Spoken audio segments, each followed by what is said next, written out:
Marjorie. Merci, bonjour Alexandre, bonjour Annabelle. Bonjour Marjorie. Alors, Marjorie, vous nous appelez du Gers. Oui, tout à fait. Et vous, le vendredi 13, chance ou malchance ? Alors jusqu'à présent, je disais que c'était de la malchance, mais comme je reprends ce que disait Annabelle, effectivement, c'est toutes les croyances qu'on y met derrière. Et donc aujourd'hui, j'ai envie de dire qu'il va me porter chance, puisque je vous ai au téléphone depuis plusieurs fois que j'essaie de... c'est la première fois que je vous contacte, donc je suis un peu stressée et émue, je vous avoue. Et donc, je vais dire qu'il va me porter chance.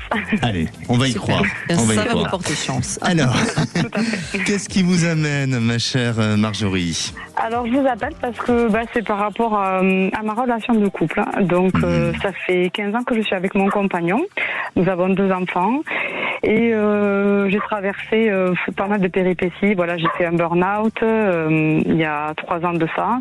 Là, je suis en diagnostic pour éventuellement aussi un TDAH. Enfin, il y a beaucoup de choses qui se trament.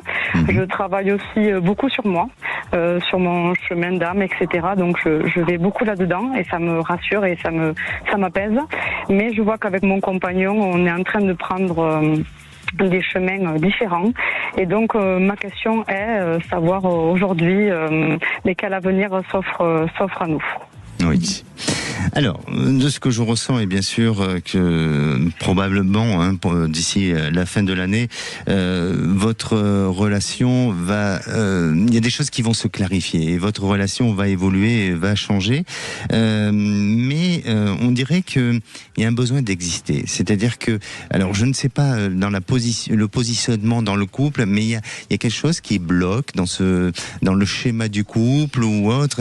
On dirait que les rôles n'ont pas été bien déterminés. Et est-ce que vous avez été à un moment donné un peu trop la maman ou la sœur, la complice dans votre relation de couple ? Comment pourriez-vous définir cette relation entre vous deux ? Oui, c'est tout à fait ça. Alors, le sentiment d'exister, c'est ce que je suis justement, ça vient de titiller ça à un moment donné, effectivement.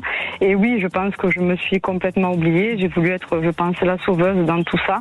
Et donc, je n'ai pas fixé mes limites. Et sauf qu'à un moment donné, on arrive à un trop plein. Et donc, voilà, c'est pour ça que je suis un peu en questionnement sur est-ce que je dois partir, est-ce que je dois rester, voilà.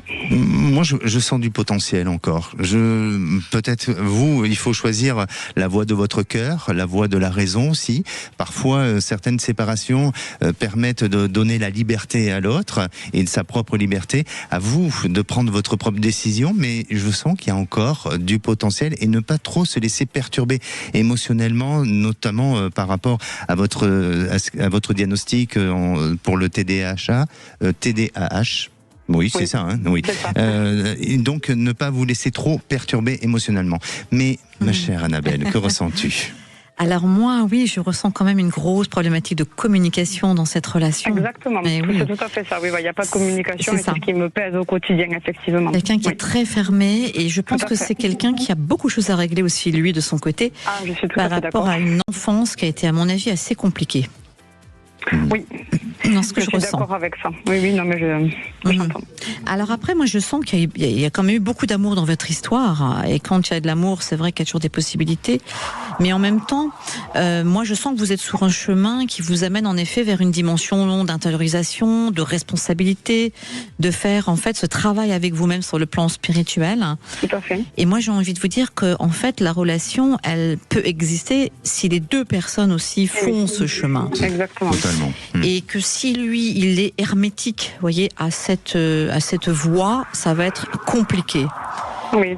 C'est là que je rejoins Alexandre, parce que je sens qu'il y a encore, en effet, un potentiel, mais ce potentiel, il va dépendre de ce que vous y mettez, en fait, dans l'histoire. Donc, si tous les deux, vous allez vers ce chemin de responsabilisation, parce qu'il a un comportement parfois aussi un peu très immature, j'ai envie de dire, comme quelqu'un qui n'a pas toujours pris sa place ou qui a du mal à se positionner.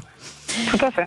Voilà. Et si vous arrivez tous les deux à finalement à reprendre cette part de responsabilité, à faire ce travail ensemble en parallèle, je me dis que quelque chose peut peut-être évoluer. Totalement. Mais si lui, il refuse d'aller vers ce chemin, que vous êtes toute seule à y aller, là, je suis pas très optimiste quand même sur le devenir, en tout cas, de cette relation. Je suis tout à fait d'accord, c'est ce que je ressens, mais j'avais besoin de clarifier. Ben voilà, Marjorie, ça fait sens, hein, et surtout essayer de faire ce travail à deux pour pouvoir avancer, parce qu'il y a encore un petit peu de potentiel. Alors nous avons rendez-vous la semaine prochaine justement pour, il a accepté qu'on passe une thérapie de couple. Voilà, ça vient de se décanter, c'est voilà. Magnifique. Voilà, et que ce vendredi 13 vous porte chance. D'accord. Merci infiniment à vous. Merci à vous. Merci. Allez, dans